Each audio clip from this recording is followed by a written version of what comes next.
નમસ્કાર, મારું નામ ગીતાબેન અસારી ગીતાબેન પ્રવીણભાઈ, ગામ ગાયવાછડા, તાલુકો મેઘરજ, જિલ્લો અરવલ્લી. અમે પ્રાકૃતિક શાકભાજી કરીએ છીએ અલગ અલગ. એમાં ભીંડા કર્યા છે, ગવાર, ચોળી, મગ, હળદર, લીલી, રતાળું અને અળવી, એ બધું 8 થી 10 પ્રકારના કઠોળ ને શાકભાજી વાવીએ છીએ. એમાં 1 વીઘામાં શાકભાજી કરીએ છીએ. અને તેમાં જે અમે જીવામૃત નાખીએ છીએ. જીવામૃત બનાવવાનું 200 લીટર ડ્રમ લેવાનું, એમાં 180 લીટર પાણી લેવાનું. તેમાં પછી 8 થી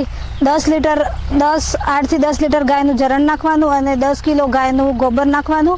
એમાં 1 કિલો ચણાનો લોટ અને 1 કિલો ગોળ નાખી, વડલા નીચેની મુઠ્ઠી માટી નાખી અને ઘડિયાળની કાંટાની જેમ લાકડીથી હલાવવાનું. એ હલાવી અને ઢાંકી દેવાનું. ઢાંકી દઈ પછી અઠવાડિયામાં તૈયાર થઈ જાય. પછી તૈયાર થઈ જાય એટલે એમને ગાળીને કપડાથી કે ડ્રીપમાં કે નીકમાં પાણી સાથે એમને ભેળવીને આપી શકાય છે.